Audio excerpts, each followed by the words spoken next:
A mostra sonora Ennio Morricone foi uma ideia assim minha, porque desde pequeno eu ouço Ennio Morricone em casa. Minha mãe ouvia muito a trilha sonora do filme A Missão, então eu cresci ouvindo A Missão e virei fã do Ennio Morricone sem perceber. E logo depois eu fui entendendo a importância dele para o cinema, né, para as trilhas sonoras de cinema. Então eu achei legal assim, criar uma mostra que pudesse ter todos ali os filmes mais importantes, que pudesse contar um pouco dessa história dele no cinema, da trilha sonora, a importância da trilha sonora.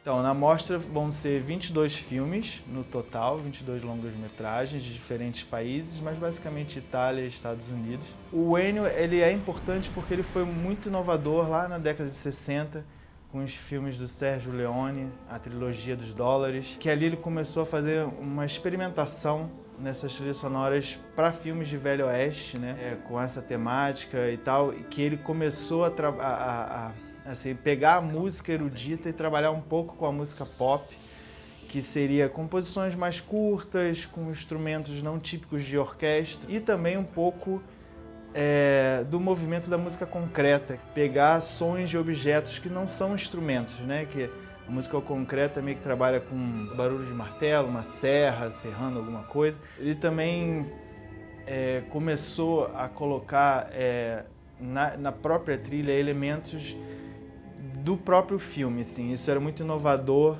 pro cinema na época. Então, quando tinha, sei lá, um galope no filme, esse galope aparecia na música do Ennio, né, na trilha sonora. Então, assim, ele fazia uma junção desse som ambiente do filme com a trilha sonora.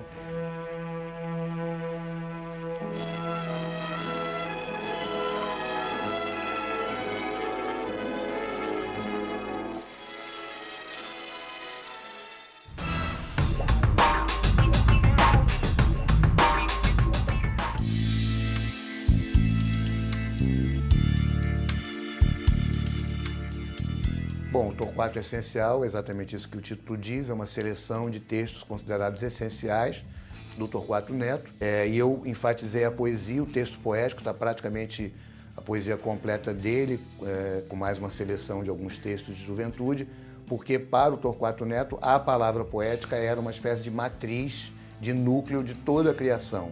Ele era um artista multiforme, era um poeta, era um letrista, mas se aventurou no cinema e se interessava por todas as formas de expressão, né? Participou muito também da música popular naquela época, em produção de discos, etc. Então, o Essencial tenta pegar o núcleo do que foi essa palavra de muito impacto que foi a do Torquato Neto naquele momento de grande agitação cultural, né? No tropicalismo, 67, 68, 69, e depois a chamada contracultura, né? Que o Brasil aí ficou imerso na ditadura militar, mas houve toda uma reação cultural, e aí eu acho que o Torquato Neto seria um tipo bastante exemplar de um certo baixo astral que aconteceu naquela época, né? Na segunda etapa, digamos. Então ele pega, assim, o momento mais eufórico do tropicalismo e vai até o momento de depressão da contracultura. Eu organizo o movimento, eu oriento o carnaval, eu inauguro o monumento no Planalto Central. Os dois principais letristas do tropicalismo são Torquato Neto e Capinã, né? Ambos vinham ali da Bahia, ambos pertenciam àquele grupo que desde a adolescência fazia coisas, né? Caetano, tinha também o poeta Duda Machado, que eu acho que uma das características grandes do Tropicália foi colocar a Bahia, colocar o Nordeste no cenário musical brasileiro de uma forma que até então você tinha Luiz Gonzaga, né? E aí o tropicalismo trouxe isso e rompeu com a hegemonia do samba, digamos assim. Não que ele tenha acabado com o samba. Então as letras do Torquato trazem muito esse clima, né? Do Nordeste, fora o hino do tropicalismo, que é o Geleia Geral, né? Que realmente é uma música onde é uma geleia geral, onde todos os elementos da cultura estão ali naquela letra, se tornou realmente um dos poemas mais icônicos dos anos 60.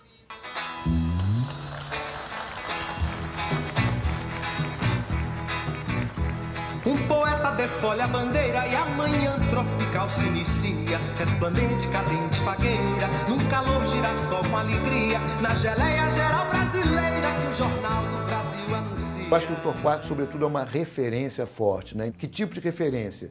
Uma referência sempre um pouco de poeta maldito, que ele virou um poeta maldito, e essa ideia de que a palavra poética, da palavra poética, vão surgir todas as outras manifestações artísticas. Ele influenciou muito a geração marginal. A partir daí, a partir dessa absorção do Torquato Neto como uma espécie de guia, todo jovem que entra em poesia, que entra em música popular, que entra até em teatro ou em outras artes, ele quer conhecer Torquato, porque ele sabe que é importante, que é vital para ele, sempre numa perspectiva questionadora e crítica, né? É a mesma dança, meu boi. A alegria é a prova dos 9, a tristeza é teu porto seguro. Minha terra onde o sol é mais lindo. A liberdade não tem nome, e o nome dele é Rafael, nome de um primo meu, a série. Aquilo coloca a nossa forma de viver na linguagem de mercado. E ganhar não gosta. E eu tenho raiva daquilo.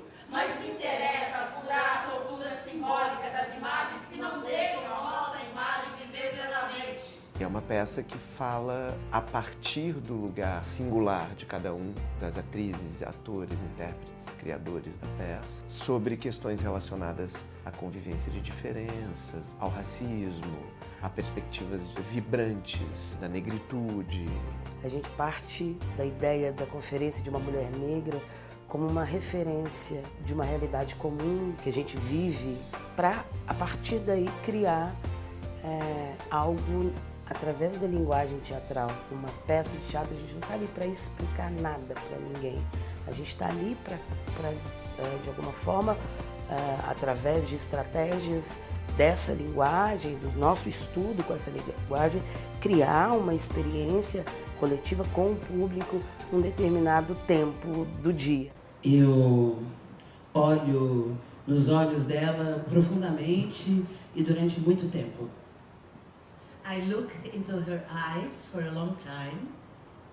Eu me aproximo do corpo dela. I get close to her body. Eu toco no corpo dela, eu toco nos cabelos dela. I touch her body and I touch her hair. Estamos num tempo em que a gente fala tanto e tem discutido coisas tão urgentes como, por exemplo, as questões relacionadas à negritude.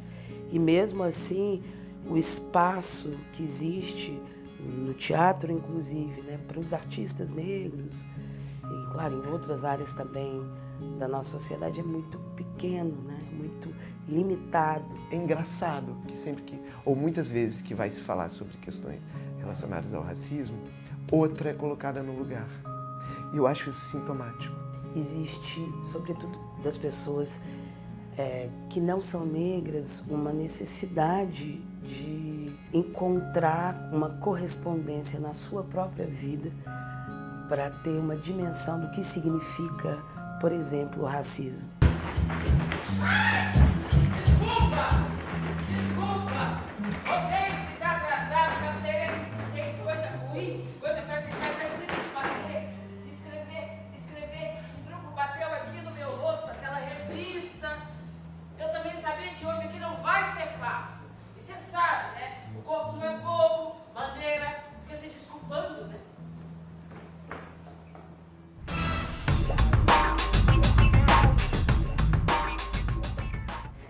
O Imo é um filme que conta a história de 3 mulheres que não necessariamente convivem entre si. Elas nunca estão no mesmo recinto enquanto personagens, mas o lugar é uma representação da memória enquanto um lugar físico, assim, sabe? Delas estarem lá e de o próprio ambiente ser o catalisador dessas memórias que vêm à tona de forma onírica e que aparecem durante o filme, assim.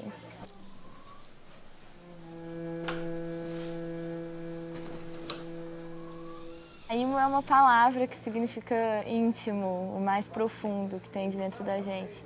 A história é uma investigação do que está lá dentro dessas mulheres, assim. Busca mesmo destrinchar o que é ser mulher, mas sem pretensão nenhuma de afirmar o que é ser mulher.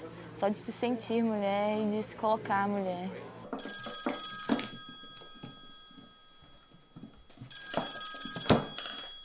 Então, eu estudei bastante surrealismo enquanto eu estava nas 2 faculdades de arte e de cinema e com certeza é uma referência assim, para mim. Eu não posso ter a presunção de falar que é um filme surrealista, mas o que a gente tentou fazer foi usar uma linguagem que não necessariamente era narrativa clássica, assim, e de não precisar se apoiar numa linguagem falada para expressar uma coisa que já é tão didática, assim, sabe? Na minha opinião, pelo menos, que é o lugar da mulher na sociedade, entende? Tá sendo muito doido estar aqui, né? Porque, assim, a gente nunca acha, né? Cinema é uma coisa distante. Além de estar sendo uma emoção, tipo, gigante, eu também acho que é muito importante eu estar aqui, assim, enquanto mulher, enquanto uma pessoa recém-graduada, porque se é surreal para mim, deve ser surreal para um monte de gente, sabe? Contemplar essa possibilidade.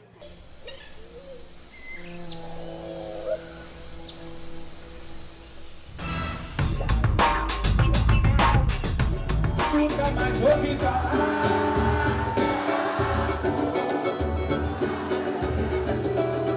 Nunca mais um beija-flor. Nunca mais um grande amor. Assim, que me fizesse um sonhador, levantador pra ter um filho. Samba é uma realização de mais um sonho. Chega num momento muito importante na minha vida, na cidade do Rio de Janeiro, que é nesse momento que não diminuíram o dinheiro das escolas de samba, não tem ensaio técnico na Sapucaí, a gente tem samba em mais um dia, e meio de semana também. Eu quero fazer parte desse calendário que as rodas de samba estão ocupando no Rio de Janeiro. Tem samba segunda, tem samba terça, tem samba e quarta, e quinta-feira é o samba iaiá. Eu não faço roteiro, eu vou tocando, eu olho pra frente, eu sinto o que o povo tá querendo, e quando eu vejo que já estão querendo muito, eu, como eu chamo um convidado, chamo outro, eu deixo a produção louca, mas pode esperar muito samba. Vou cantar minhas músicas também, que eu fiz com o Seu Jorge, com o Gabriel Moura, com o Leandro Fábio, Roger. E é samba, é festa. Quando a gente ama, brilha mais que o sol. É muita luz, é emoção, amor. Quando a gente ama, é amor.